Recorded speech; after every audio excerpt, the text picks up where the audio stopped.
UP BJP में सब ठीक चल रहा है या कुछ है ऊपर नीचे? अब किसी भी पार्टी में सब अच्छा कैसे चल सकता है? अब जब कुछ ज्यादा गड़बड़ हो जाता है तो फिर धुआं उठती है। तो क्या ज्यादा गड़बड़ है, बस ये देखना है।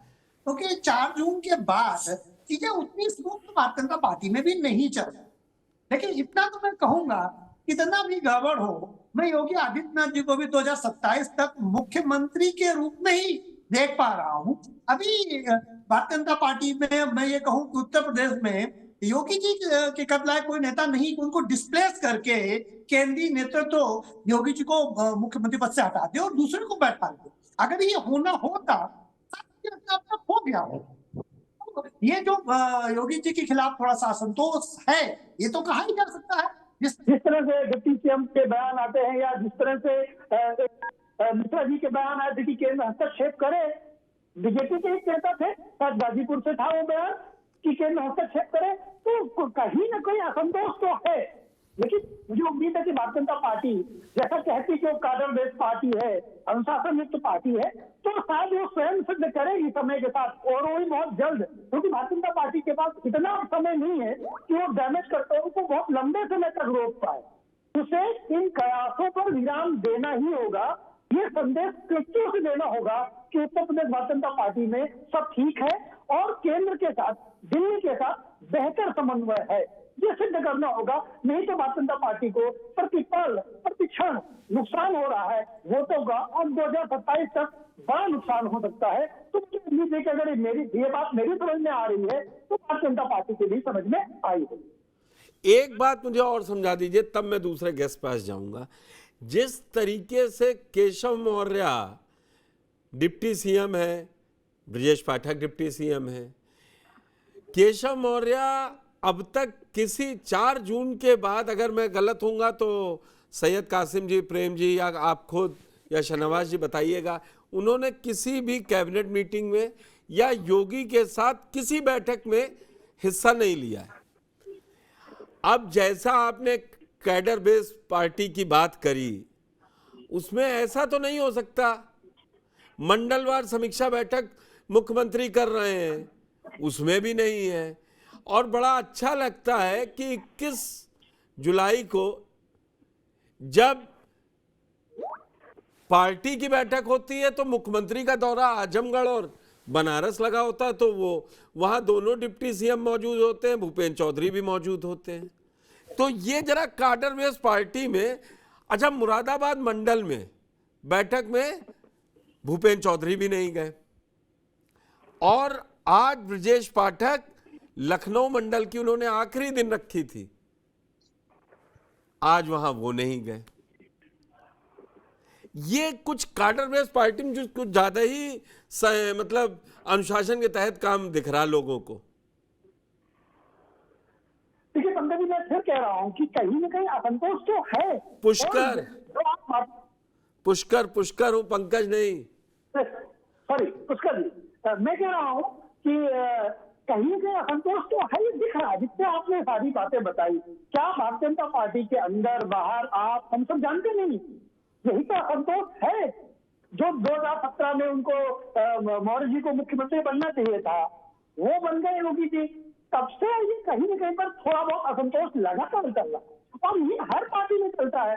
क्या अखिलेश जी और पिता और पुत्र में मुलायम सिंह में क्या चला था, मंडी तक में चला। अरे आएंगे ना, फिर वो सबके घर की रामायण नहीं खुलनी ना। अभी जिसके घर की महाभारत चल रही वहीं तक रहे ना, फिर वो बड़ा अजीब हो जाएगा कि कहां पार्टी टूटी। फिर चले कल्याण सिंह के पास, हम लोग चले बलराज मेहतो के पास, तब तो ना मुलायम सिंह की पार्टी थी ना मायावती की पार्टी थी।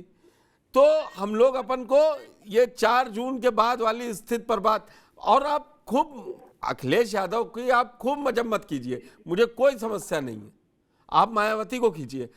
सैयद कासिम जी, ये इंटरवीन, ये जो असंतोष है, इसके लिए इतना लंबा टाइम हो गया। आपको भी पता है, आपको मैं तारीखों के साथ बताऊं, 16 जुलाई की रात क्या हुआ, फिर 15 जुलाई को, उससे पहले सरकार वर्सेस संगठन, फिर 17 जुलाई क्या हुआ, फिर 22 जुलाई को। इन सब से इतर अच्छा है जब दिख रहा था केशव प्रसाद मौर्य नहीं, तो क्या कोई ऐसा आदमी नहीं था केंद्र में जो सीधे फोन उठा के कह देता, कहता ये सब बीच बाजार में नहीं होना चाहिए, ठीक है आज ही की तारीख में आ जाना 26 तारीख को?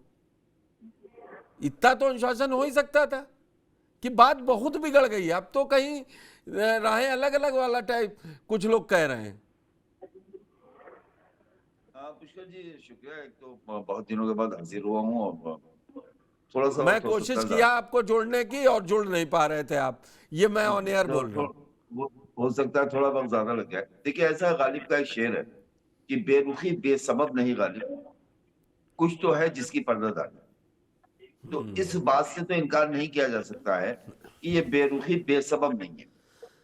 दूसरी बात आपने कही पुष्कर भाई कि क्या दिल्ली इंटरव्यू नहीं कर सकता था? मुझे जहां तक मेरा इल्म है, जहां तक मैंने पढ़ा है, राजनीति को समझा है, भारतीय जनता पार्टी तो बहुत ही, जैसा आलोक भाई ने कहा, कैडर बेस्ड पार्टी है। मतलब कांग्रेस, समाजवादी पार्टी, ये दूसरी पार्टियां जो राष्ट्रीय कहती हैं राष्ट्रीय नहीं, उसमें भी इस तरह एक मुख्यमंत्री को इस तरह नजरअंदाज करना कि सरकारी कैबिनेट हो या मुख्यमंत्री अगर बैठक बुलाएं तो उस बैठक में जब आपका एक हिस्सा है कि इस हिस्से से आपको रहना है, आप ना आए, तो एक हो तो हो गया, दूसरा भी हो जाए उसमें शामिल, तो इसमें थोड़ा सा अलार्मिंग हुआ, फिर तीसरा भी इसमें शामिल हो गया और अलार्मिंग हुआ, चौथा जिसको, देखिए भारतीय जनता पार्टी का जो संगठन प्रभारी होता है वो खुद आरएसएस है, वो जी। उसकी आंख नाक कान है। तो अगर वो मौजूद है या वो देख रहा है, उसके बाद रिपोर्ट नहीं जा रही है या उसको टोक नहीं रहा है या बुला के मिल नहीं रहा है या जाके मुख्यमंत्री से बात नहीं कर रहा है और इन लोगों को नहीं कर रहा है, ये जिस तरह से ढील दी गई है, ये पर्दादारी की तरफ इशारा तो पुष्कर जी करता करता है। अब आते हैं दूसरी तरफ, योगी आदित्यनाथ 5 साल मुख्यमंत्री रह चुके, दोबारा कार्यकाल उनका चल रहा है। हमें उस पर बात ही नहीं करनी है कि मुख्यमंत्री कैसे हुए, कौन मंदिर सही। मंदिर जा रहा था और किस तरह से प्रसाद चढ़ाने वाला था, तैयारी जिसकी हो गई, वो उस बात पे नहीं जाना वो है। सही बात है। सारी दुनिया जानती है। सवाल ये है कि आप हमारे साथ इतना बड़ा पैनल बैठा है और पुष्कर जी आप जैसा सही एक जर्नलिस्ट और साथ में एक एंकर और तमाम चैनल्स में आप रहे, मुझे एक नेता का नाम कोई बता दे कि ये नेता योगी आदित्यनाथ के खास है। एक दर्जन अधिकारी का नाम तो आप बता सकते हैं, पैनल में बैठा हुआ कोई भी बता दे। योगी जी ने कभी भी किसी नेता को अहमियत ही नहीं दी, जैसे उनकी नजर में कुछ था ही नहीं। ठीक है, आप जैसे काम कर रहे हो करो, ये विभाग देना है दे दो, दिल्ली ने कहा इनको पीडब्ल्यूडी दो, ले जाइए, दिल्ली ने कहा इनको स्वास्थ्य दे दिए, ले जाइए, उनको इस पे भी आपत्ति नहीं कि कौन कौन सा विभाग ले जा रहा है। राजनीति में ब्यूरोक्रेसी, आपको, आप उससे काम ले सकते हैं, उससे कर सकते हैं, हुकूमत चलवा सकता है, आपसे प्लानिंग कर सकता है, आपके एजेंडे को और बेहतर सेट कर सकता है। लेकिन पॉलिटिशियन जो है, जब आप जिले का अध्यक्ष आपसे नाराज, ब्लॉक का अध्यक्ष आपसे नाराज, आपके उस बयान से जिसे अनुपम मिश्रा ने सबसे पहले ट्वीट किया था कि मुख्यमंत्री योगी आदित्यनाथ ने कहा कि साहब ऐसा है कि क्या थाने की दलाली के लिए तुमको छोड़ दो, कोई थाने नहीं जाएगा, जो जान दे के बूथ पे लड़ के आया है उसके बारे में ये बयान, तो किस तरह से उन्होंने इसको लिया होगा। तो मुझे लगता है कि नीचे से ऊपर तक लोगों में, भारतीय जनता पार्टी के सत्ता से जुड़े लोग, मैं काडर की बात नहीं कर रहा हूं या मैं उस वोटर समूह की बात नहीं कर रहा हूं जिसको पूरे देश में योगी आदित्यनाथ जाके संबोधित करते हैं, जिसके लिए योगी आदित्यनाथ को केरल, कर्नाटक, तमिलनाडु, आंध्र हर जगह भेजा जाता है, मैं उस वोटर समूह की बात नहीं कर रहा हूं। लेकिन जो लोग सत्ता के बाद अपनी मेहनत का छोटा मोटा फल चाहते हैं, गाड़ी से थाने से मोटरसाइकिल छुड़ाना, तहसील में पट्टा दिलाना, किसी का राशन कोटे की दुकान 2 दुकानों को मर्ज करा देना, ये छोटे काम हैं जो स्थानीय नेताओं को काम होते हैं, सारे बंद पड़े हैं। मंत्रियों को हमने, आपने इस पे कितने शो किए हैं कि ब्रिजेश, और वो जमाना भी याद कीजिए और आज का जमाना, इसको मैं थोड़ा सा कंपेयर कर दूं, जब अगली बार मुझे चाहे कम वक्त दीजिएगा। हमने, आपने ब्रिजेश पाठक के अधिकारी को लेकर डिबेट्स की, हम वहां बैठे, आपके आलोक जी रहे तमाम भी डिबेट्स में, हमने केशव मौर्य के अधिकारी पे डिबेट की, हमने क्या कहते हैं उनके, आपके शर्मा जी के विभाग और उसके बिजली के अधिकारियों पे बात की, और मुख्यमंत्री योगी आदित्यनाथ ने किसी अधिकारी को नहीं हटाया। चिल्लाते रहे, दिल्ली लखनऊ करते रहे, किसी को नहीं रहा, कोई नाराज नहीं हुआ कि हम कैबिनेट में नहीं जाएंगे, हम बैठक में नहीं जाएंगे, हम आपकी बैठक में नहीं आएंगे। देखिए, ऐसा हमारे गांव में एक मसल कही जाती है कि खूंटे के बल पे बछिया नाचती है। सही बात, इससे ज्यादा मुझे कुछ नहीं कहना है। कुछ सही बात है। एक बात आपने ये भी सही कही कि ब्यूरोक्रेसी रहे और जो राजनीति है वो राजनीति की तरीके से काम करे। इसको बड़ा महीन डिफरेंस होता है, लोग समझ नहीं पाते, सोचते हैं कि नेताओं को पास रखना। मैं ये नहीं कह रहा हूँ फेवरेट हो या कुछ हो। प्रेम जी, आपके पास पहले आता हूँ। ये दरअसल है क्या? ये कौन सी नूरा कुश्ती चल रही है? ऑल इज वेल सहयोगी बोल भी दे रहे हैं और कह रहे हैं मिलेंगे केशव प्रसाद मौर्य से। ऑल इज बोल भी दे रहे हैं, कह रहे हैं, वो भी याद दिलाए दे रहे हैं कि 150 विधायक धरने बैठ गए थे तब भी नहीं हटा पाए, बाबा तो 27 तक रहेंगे। हम ये समझना नहीं चाह रहे, ये इतना रेजनमेंट किस चीज का है? हार जीत चुनाव में लगी रहती है। ऐसा नहीं है कि मैं आज फिर रिपीट कर रहा हूं और मेरे साथ जो भी पैनल बैठा है अलग अलग बार में 240 अपने आप में तीसरी बार लाना बहुत बड़ा काम है।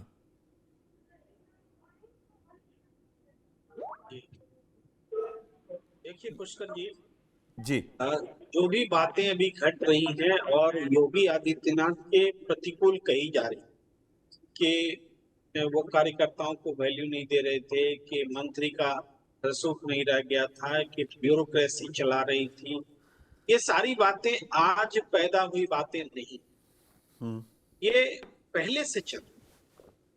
तो वो नया फैक्टर कौन है जिसने कि इन बातों को इतना मजबूत बना दिया है कि योगी आदित्यनाथ के खिलाफ वो एक मोर्चाबंदी का कारण बनता दिख रहा है। और ये मोर्चाबंदी बीजेपी में उसका स्वभाव नहीं रहा है, खास करके जब से मोदी शाह का रेजिम चला, तो ये मोर्चाबंदी कभी कहीं देखी नहीं गई कि इसके लिए जगह ही नहीं होती। अब ये मोर्चाबंदी इसलिए हो रही है कि इसका एक पक्ष मोदी शाह ही है, अदरवाइज मोर्चाबंदी का सवाल ही नहीं। अब है कि ऐसा कैसे कि क्या योगी आदित्यनाथ का कद इतना बड़ा है कि मोदी शाह से मोर्चाबंदी कर रहे?